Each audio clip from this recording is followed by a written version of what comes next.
Welcome to another Porch Chronicles. This is Ivory.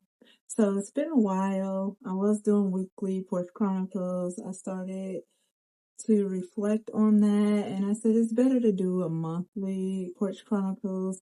So I did a video probably about a week ago that posted a picture of me on what the doctors thought was my deathbed and me now. So like my journey type of photo op I did. I got a lot of views on that. Well, a lot of views for me. I got like about 1,000 views on that. And one of the comments I got on there was, the video is great. However, we would like to hear a background testimony. So I thought it would be great for me to come on here and do my testimony, since this is my reflection time. This is my favorite part of the videos that I post, is talking about how this journey is going. Some of you know that I am on a 60 pounds and 6-month lock-in journey to the end of December. When I started the weigh-in Wednesdays, I was at 250. I'm currently at 223. So I'm kind of halfway there on this journey. I'm very proud where I am right now. I still know I have some ways to go on it. I also would like you all to comment if you're staying focused on your locked-in journey as well. I know at the beginning of this, some of you all stated you were doing the stepping challenge with me, you were doing a hula hoop challenge with me. I would definitely love to know how your journey is going as well. Like, we're in this together. I feel like we are a community at this point. I do appreciate all the encouraging comments I get daily on my videos. They're not going unnoticed. It helps me stay focused. It helps to encourage me. It gives me that amp I need to get out the bed every morning and keep it moving. So, with all that rambling and, giving appreciation to all of you guys, I do want to get into the background testimony. So let me get a little closer here. So I will say in 2017, that picture, I will post the picture here at the top.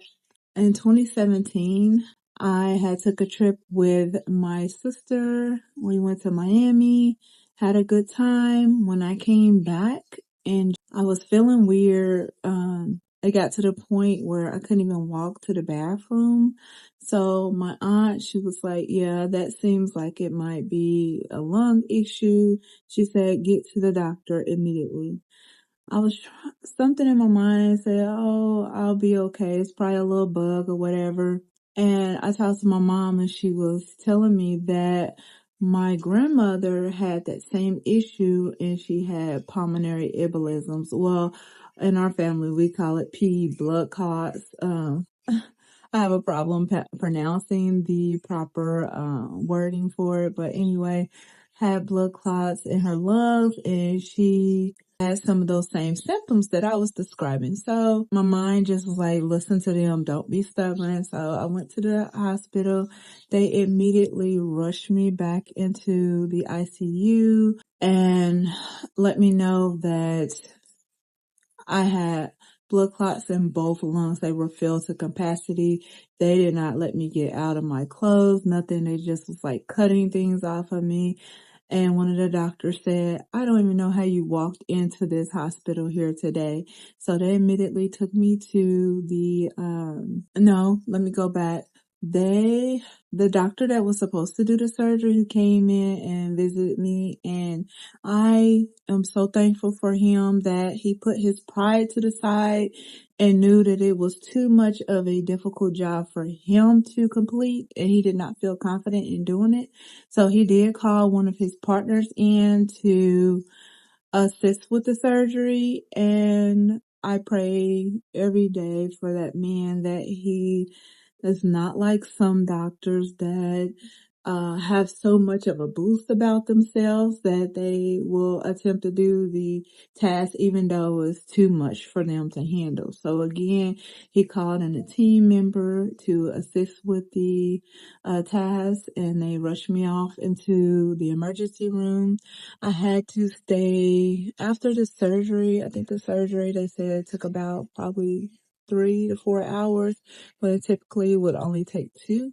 After the surgery, I had to lay upside down for 15 to break up those blood clots, because again, it was any blood clots for them to just give me the blood thinner like they typically would do and send me on my way. So I was in the hospital for probably, I want to say, about a week to a week and a half. After that, I had to learn how to walk again. I had to, because like I said, when I got the blood clots at home and I did not know that was the issue, I couldn't even walk to the bathroom. So it was like they was training me all over again to walk and go to the restroom by myself. I had like a monitor on me in case I would fall. So with this journey that I have, I just like to say this is very important to me.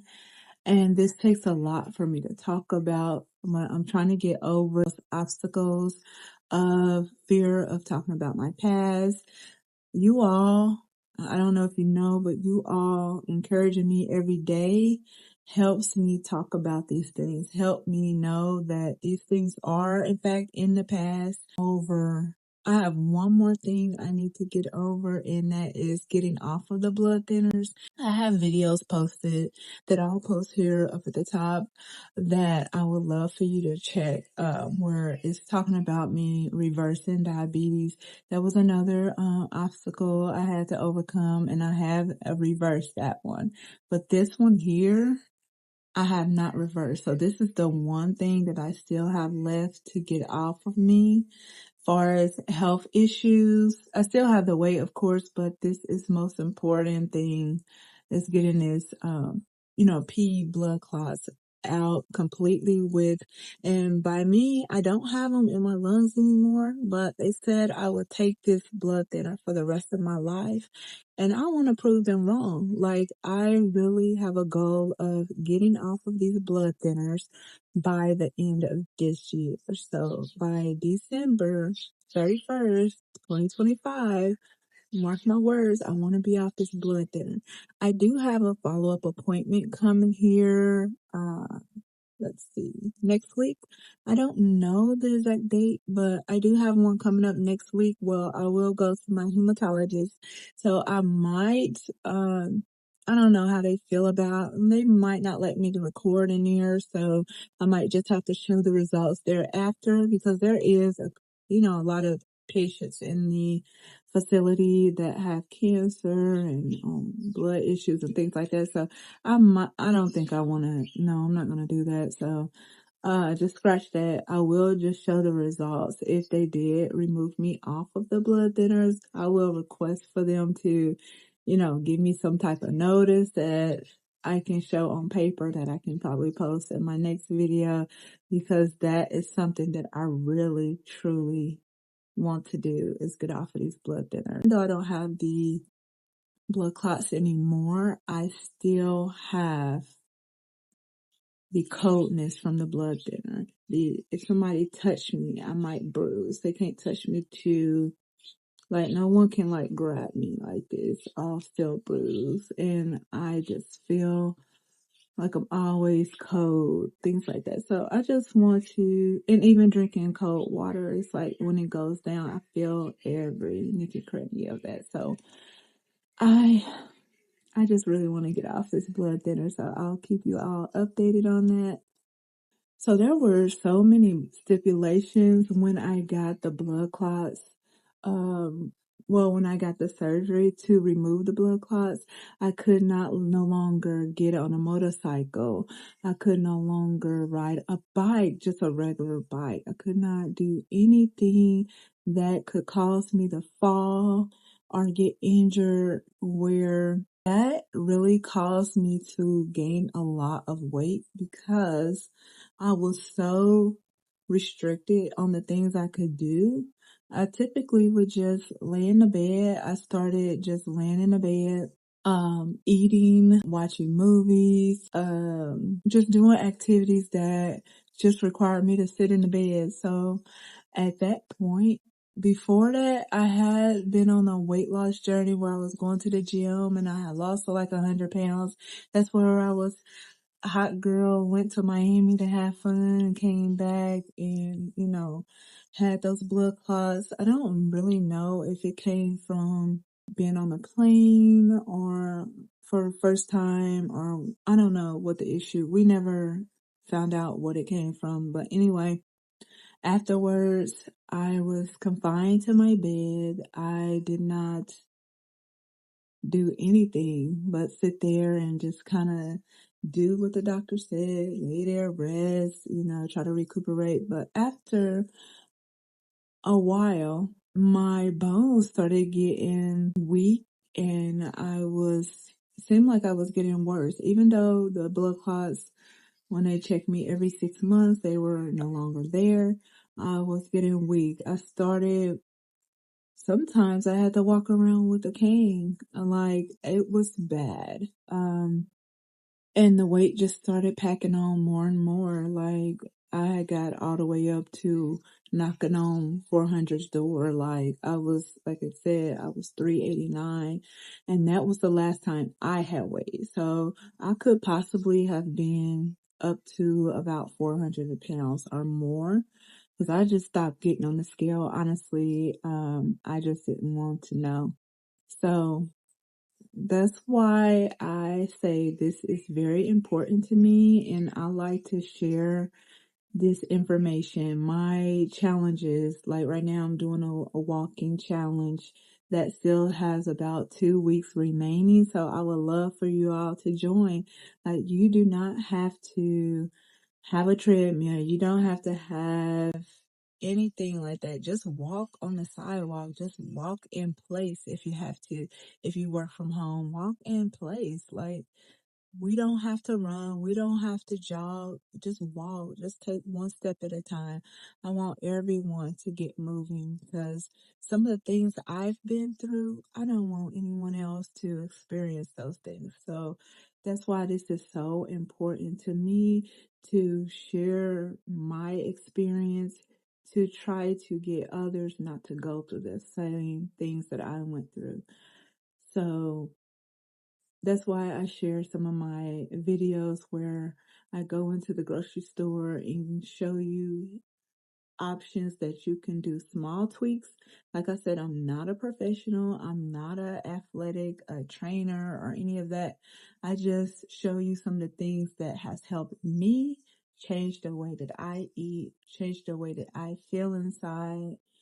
Um, I had a comment where someone said, "Oh, don't use that type of chicken." I'm not saying that I'm a vegan. I'm not saying that I know the proper way to do everything.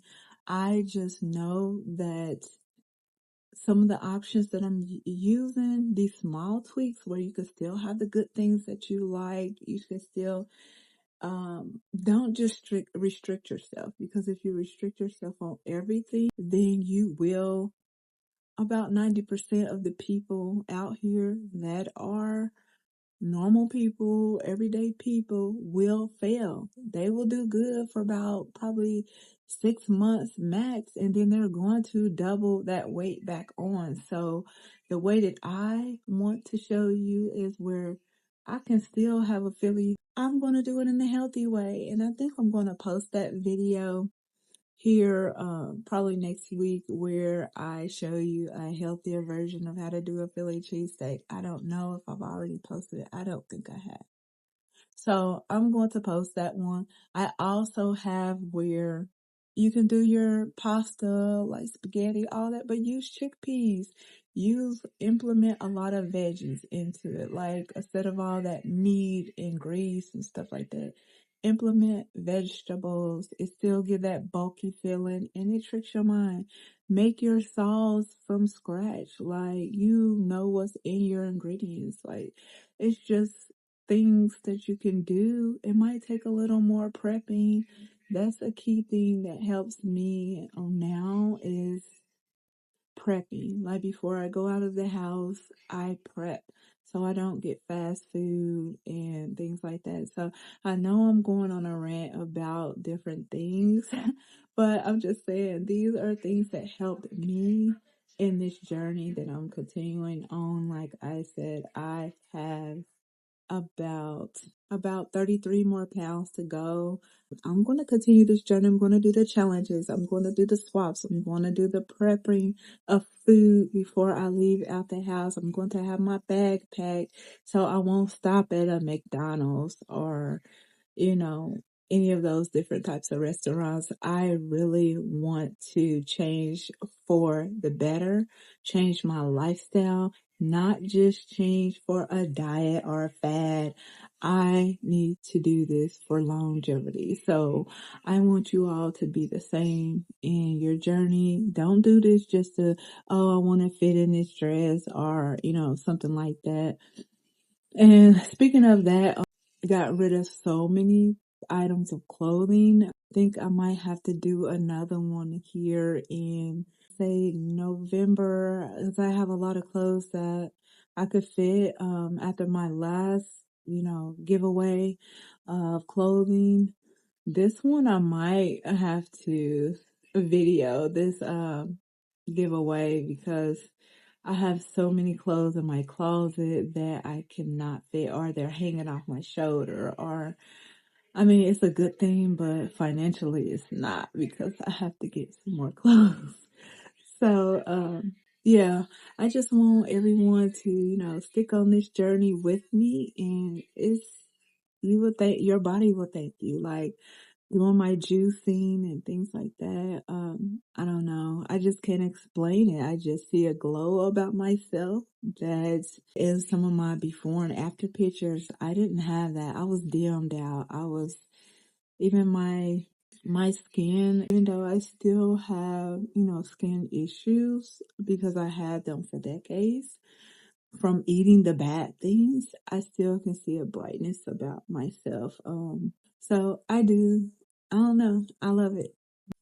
So if you stayed with me throughout the whole video and you're still here, thank you again. But I have one task for you. If you would comment down below, what's one thing you would want to tell your past self before starting your weight loss journey in order to make things smoother in the journey? And also, if you did stay the whole video, please put a pink heart so I can know that you did enjoy this information that I provided. If you have any other things you would like to know about some of my background, things that I went through, definitely put it in the comments. Put a pink heart to let me know that you stayed through, because I typically don't do long form videos like this, but like I said, this is a passion of mine to, do these porch chronicles because this is where we actually get to sit down and connect. I love my challenge videos. It helps me get to my goal of 60 pounds in 6 months. However, I do love to connect with the audience. So let me know if you watch this video. Until next time, bye.